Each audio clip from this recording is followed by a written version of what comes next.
We may still be months away from March Madness, but hoops fever is sweeping across Staten Island as the borough's high school basketball season gets underway.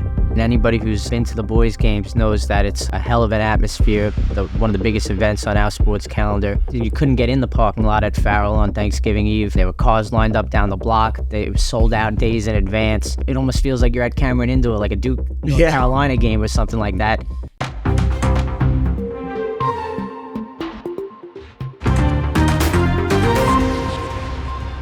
Welcome to the Staten Island Advances from the Scene, a podcast bringing you an inside look at the biggest stories on Staten Island with the reporters who cover them. I'm your host, Erik Bascome, and this week I'm joined by Staten Island Advance sports reporters Nick Regina and Charlie DeBiase to discuss the paper's coverage of the borough's high school basketball season. Thanks for joining me again, guys. It feels like I just had you on to talk about high school football, and now that's kind of wrapping up already, and we're already moving on to basketball. So it's a little crazy to see how quickly things move on. But I'm curious for you guys if you have really any kind of preference in terms of which one you prefer to cover. Is it football? Is it basketball? Kind of why? I'll let you jump in first. Basketball and football are my two favorite, but I have a little bit of an allegiance towards basketball because I played basketball in high school. That was my sport. Maybe a little bit more towards basketball, but I love football too. I like covering both of them. What about you, Nick? I got to go basketball too. I think the competition, I think there's a little more parity, especially on the boys' side of things. For us, it's a much easier coverage too, I'd say.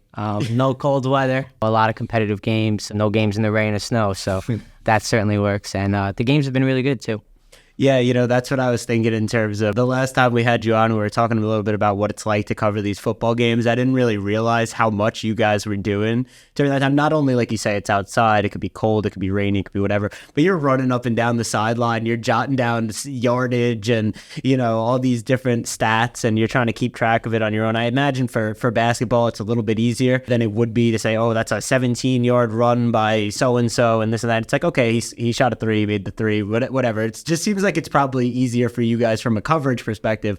And then if the games are better, if it's warmer, it's better conditions, it kind of makes sense to me. So got a nice comfy seat at the scores table with a can of soda. So right, exactly. So I want to start off kind of similar to what we did on the football podcast, which is for the people who aren't big high school sports fans, just sort of an explainer on how this whole thing works, because it could be a little complicated. You've got the public schools, you've got the private schools, you've got different divisions that people are playing in. And in this case, you also have the boys teams and you have the girls teams as well. So I was wondering if either one of you, whoever wants to jump in, could just kind of walk us through, how does it work? Do all the high schools have teams? What divisions are they in? Are they playing each other? What does it look like? The Staten Island High School League has been in existence since 1948, I believe. And that's what they call a paper league. But each team is also in their own division for their real leagues. Like the 4 Staten Island Catholic teams are in the CHSAA. The 9 now PSAL schools are in the PSAL, obviously, and then Staten Island Academy is in the this year the ACIS. So for the longest time, the Staten Island High School League was regular season. Whoever the regular season champ won was the champion. Mm-hmm. The tournament started in 1993, and back then they would still play each other at least once a year for the seeding purposes, but because of the obligation the two, primarily the PSAL and the CHSAA, have towards their regular leagues, they're no longer able to play a regular season to determine seedings. So now the tournament is still being played, thank God, but they have a seeding committee, which I'm a part of, that determines the seedings before the tournament starts. Gotcha. And then the tournament is always, whirlwind with the fans and what have you. Right. So the teams are all playing within their own official divisions, right? And then at the end of that, you kind of rank all the different Staten Island teams and they come together to play that Staten Island tournament, even if they are participating in different divisions, whether it be the Catholic school or the PSAL or whatever it might be. So that's kind of how it goes? Yeah. And Peters, Farrell, Moore, and C still play each other twice a year, even though they're in different divisions for the Catholic League. Peters is AA, mm-hmm. C and Farrell are single A, and Moore is B. But they still play each other twice. So obviously the head-to-head matchups hold a lot of water towards the seedings. Right, of course. Same thing with the public schools. For the first time ever, Curtis and Susan Wagner are not in the Staten Island division anymore. They are now in a combined Staten Island Brooklyn division, top tier, quadruple A, I believe it is. And they're not playing Tech, Port Richmond, and all those schools. So Now they needed a committee to determine who belongs where properly for the seedings for the tournament. Yeah, no, that makes a lot of sense. And it is, like you said, kind of a complicated issue because everybody's playing in all of these different places and different divisions, but you still want to be able to compete within your borough and say, hey, this is the best team on Staten Island at the end of the year. You still want to be able to kind of crown a champion in that way. So I like that they've come up with this way to do it while also remaining consistent with the PSAL and with the Catholic school leagues and all of that kind of stuff. So it's really interesting, a little complicated, but I think it's probably for the best because it gives people that opportunity to maintain the tradition that they've become so accustomed to. Sure. We're recording this on November 30th. So last week we saw the Thanksgiving Eve games, which is a big thing on Staten Island. We were talking about this a little bit off air beforehand, but it started with two teams back longer than I even realized. So you as our local sports historian, can you give us a little bit of a rundown on these Thanksgiving Eve games? In 1946, St. Peter's and Curtis decided to play each other the night before Thanksgiving. For the first roughly 17, 18 years, it wasn't consistent every year. I don't know the reason why. Sometimes they would play back-to-back, then they would go 3 years without playing at all. But from 1963 till 2019, obviously you know the reason why it stopped after 19, the pandemic. It was every single year. And the one that was played last Wednesday night was the 66th annual Thanksgiving Eve game between St. Peter's and Curtis. They were the first ones. Along the way, the other schools wanted to be a part of that tradition too, because let me tell you, you don't find this any place other across the country or anything like that. Maybe there's another spot, but it's very common on Staten Island. The Jersey teams don't start playing until like the first week of December. So for the longest time, a big rivalry, in addition to Peters Curtis, was Farrell and Newdorf played for years because of the rivalry thing. And proximity. And proximity. Too, just being close to each other. No, that's what I meant. Yeah. Port Richmond and Tech is one of the longest ones. They've been playing for years. Farrell now plays C. Farrell plays C on Thanksgiving Eve, which is kind of strange because they are in a division together and the game holds a lot of weight. Oh, wow. Yeah. Towards their Catholic division. So right off the bat, that first game is going towards the standings and stuff like that. Then they play again later in the year. Most of the teams do have a game on Thanksgiving Eve. The only one that didn't play this year was Eagle Academy of Staten Island, which is a new school, official and stuff like that. But there was 6 or 7 games on Wednesday night, and Nick had the Farrell C game, which I'm sure was a zoo, just like St. Peter's Curtis was. We'll be right back. The Mayor of Maple Avenue is a powerful multi-part podcast about Sean Sinisi, a victim of former Penn State football coach Jerry Sandusky, who was arrested 10 years ago for numerous child sexual abuse charges.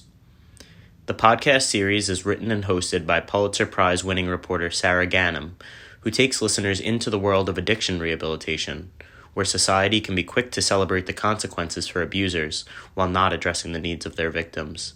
Subscribe now to The Mayor of Maple Avenue wherever you get your podcasts.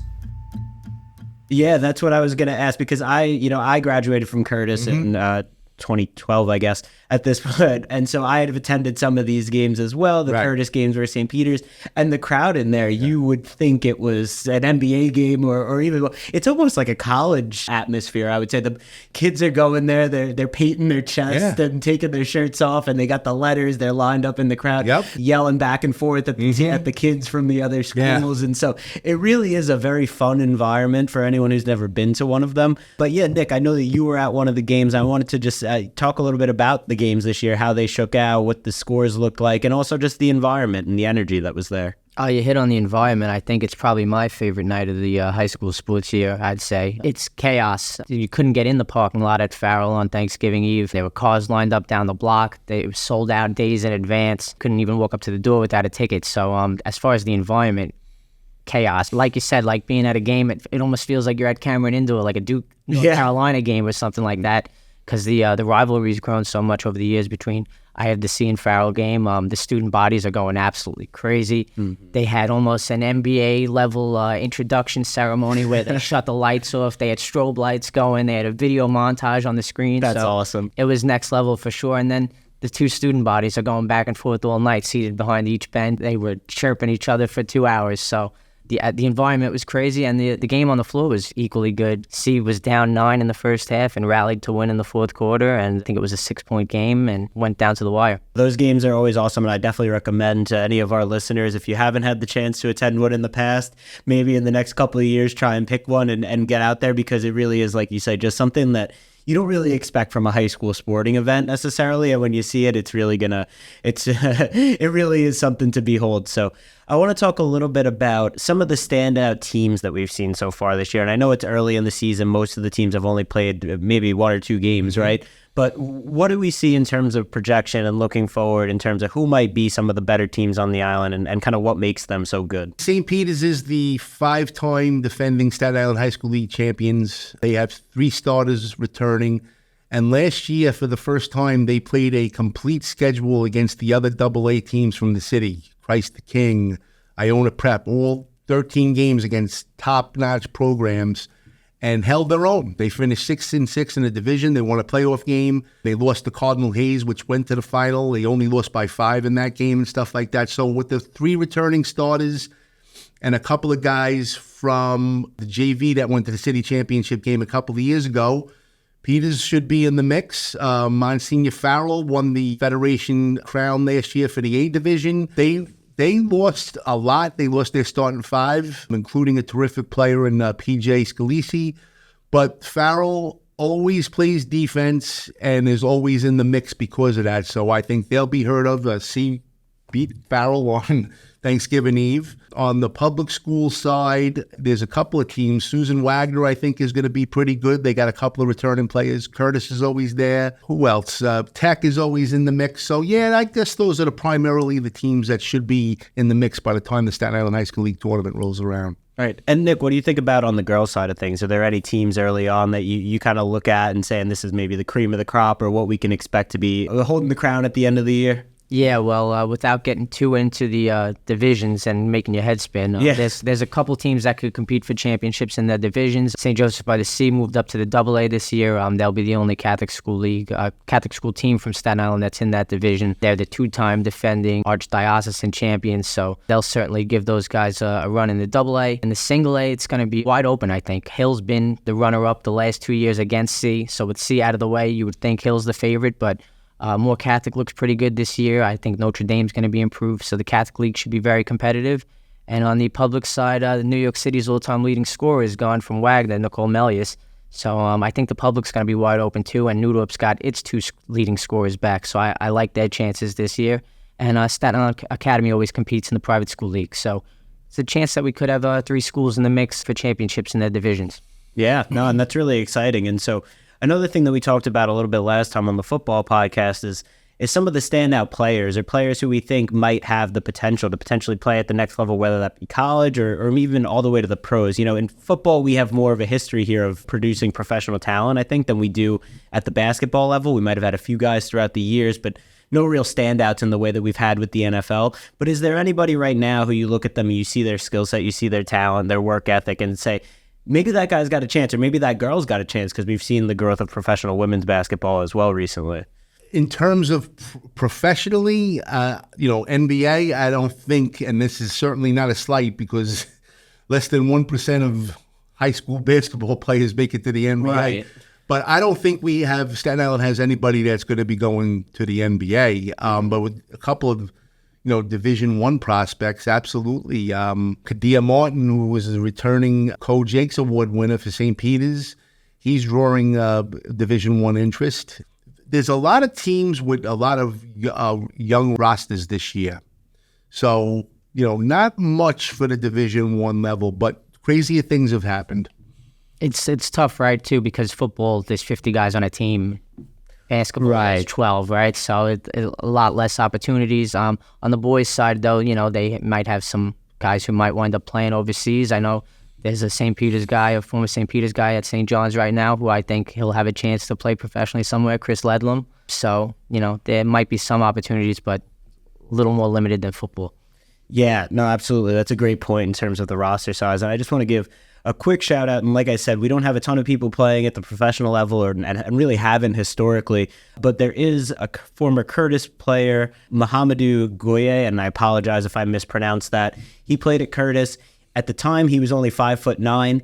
After graduating, hit a 10-inch growth spurt, and he's now with the Raptors G League team. So he's not quite on the professional roster right now, but he is in the G League, and he's been playing with them. And there are a chance, whether it be with injuries to the main roster or with his own development, that he could find himself playing professional basketball now. So those kind of stories are there. There are people, you might not see it in high school, but someone could be a 5'9", 5'10" kind of player, and then you hit that late growth spurt. All of a sudden, now maybe you do have the ability to keep moving up and keep moving on to that next level. So just wanted to shout him out as one current Staten Islander who's probably about as close as we have right now to playing at the NBA level. And so we touched on this a little bit earlier too. I just wanted to talk to you guys a little bit about what it's like covering the games and what your average experience is like when you show up to a game. What do you do and where are you sitting? Who are you talking to? What are you keeping track of? What is all of that kind of like for you guys?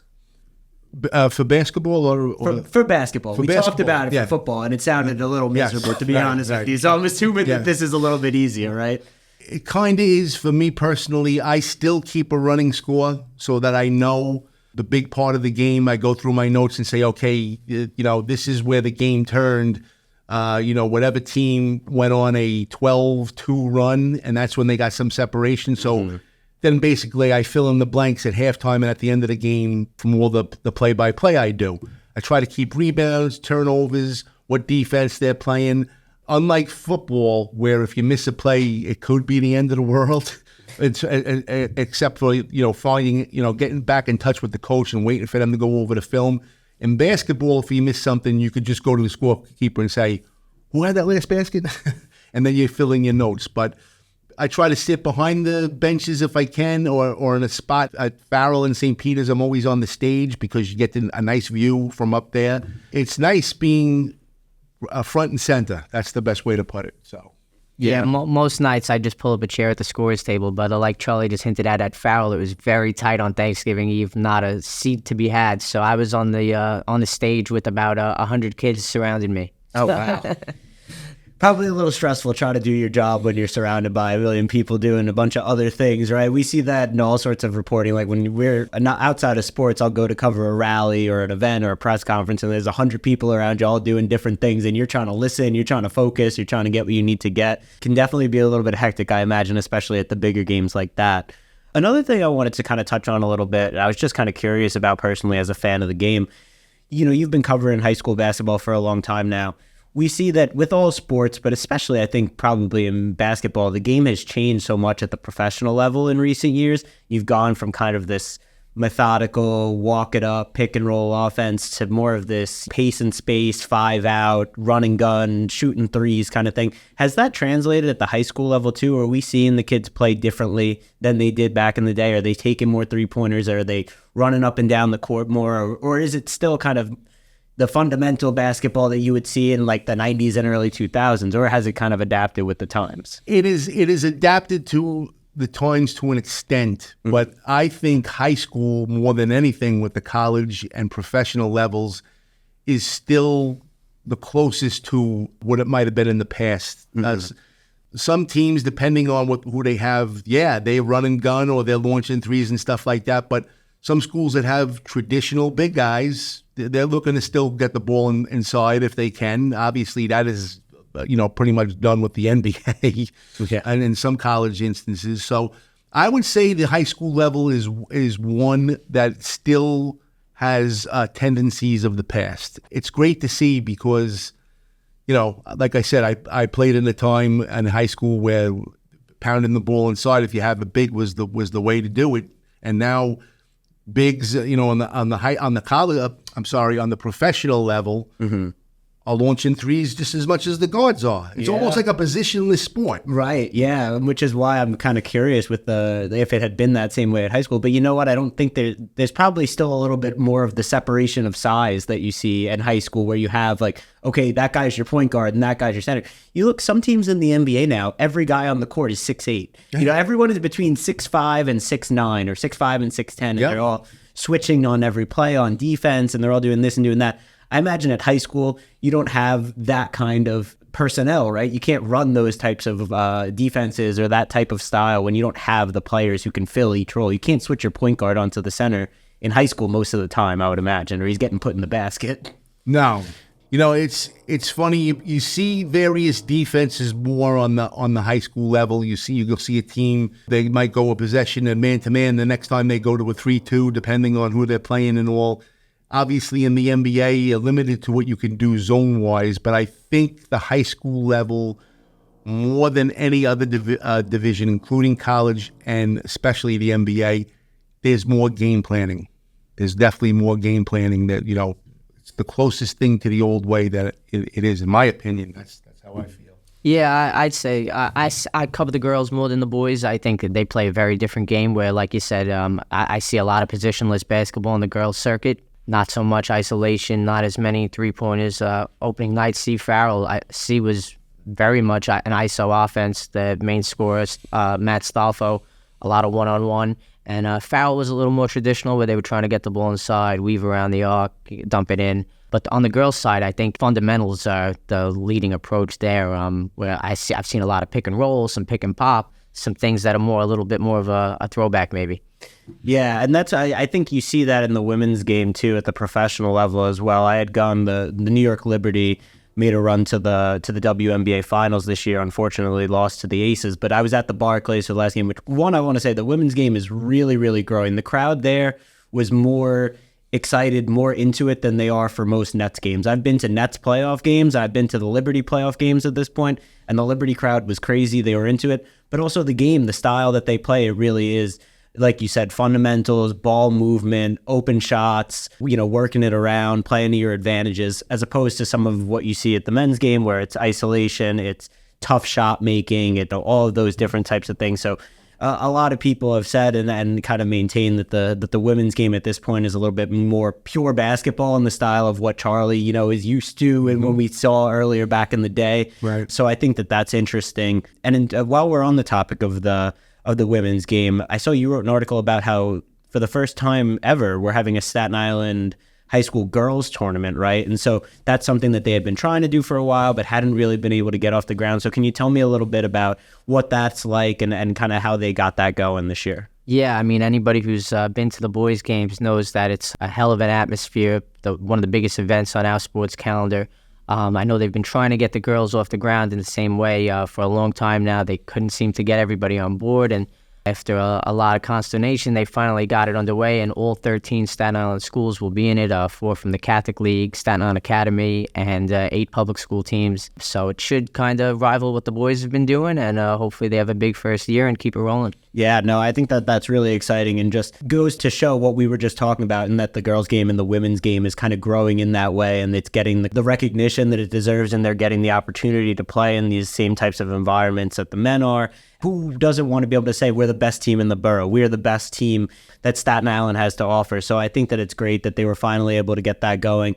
But then on another note, and Charlie, you wrote about this recently, we saw that the State Federation basketball tournament was canceled this year. And so can you tell our listeners just a little bit first about what that tournament is, the history of it, and then the decision to kind of get rid of it this year? Yeah, very disappointing personally to hear this news. I did a story on it. I actually did an editorial on how they could have kept it going. I don't think they listened. No. Basically, what the Federation tournament is that there's 4 conferences, for lack of a better phrase, or divisions. It's the CHSAA, the PSAL, the Public School League or Federation, whatever, from upstate, and then the private school. Each division has a winner go from those 4 conferences, and they play to see who's the best of the best every year. The Federation Championships, it's a step above the Catholic Championship, the PSCL Championship, and it's been a great thing. Glens Falls, for years it was going on up there, and basically I think their biggest gripe is money. And my suggestion was you don't need a venue, a neutral site for everything. You have 4 teams in each division, AA, single A. You see those 4 teams, and whatever team you perceive as number 1, they host the tournament. Yeah. Now, and my point was, last year, Farrell, for the very first time, was in the Federation A championships, and they won it all. First Staten Island team to do that. You're going to tell me if this tournament is played at Farrell, 4 teams, in March, a Friday and a Sunday, that Farrell's gym is not going to be filled to the gills? Of course it's going to be. That's a lot of money coming in. People are going to come. I'm imagining it would be the same thing everywhere. If St. Joseph by the Sea, like the girls. So to not even try to do it that way or something instead of just cutting it off at a drop of the dime, very disappointing, especially it's been going on in years. I have friends that played in that tournament when I was in high school, mostly on the girls' side, and it says some of the best memories they ever had. So, yeah, that's about it in a nutshell, and it's just very disappointing that they would just let it go without even trying another alternative. Definitely. I can't imagine, the feeling of those players being deprived kind of the chance to win a state championship. That is such a huge thing. And so thankfully they still have their opportunities here in the borough and here in the city, and they can get the recognition that they deserve. But it's still it seems like it just didn't really need to happen this way. It feels like there were other ways for them to work around this, and definitely a bit of a disappointment there. But I think all things considered, we're all very excited about where this season is going for Staten Island basketball. Absolutely. All right. Well, thank you guys so much for joining me again today, and I really appreciate it. Keep up the good work. Thanks for having us, Erik. Thanks for having us. Appreciate it. Thank you for listening to the Staten Island Advances from the Scene. If you like what you've heard, please make sure to rate and subscribe wherever you get your podcasts, and visit SILive.com for the latest on all these stories and more. Thank you for supporting local journalism.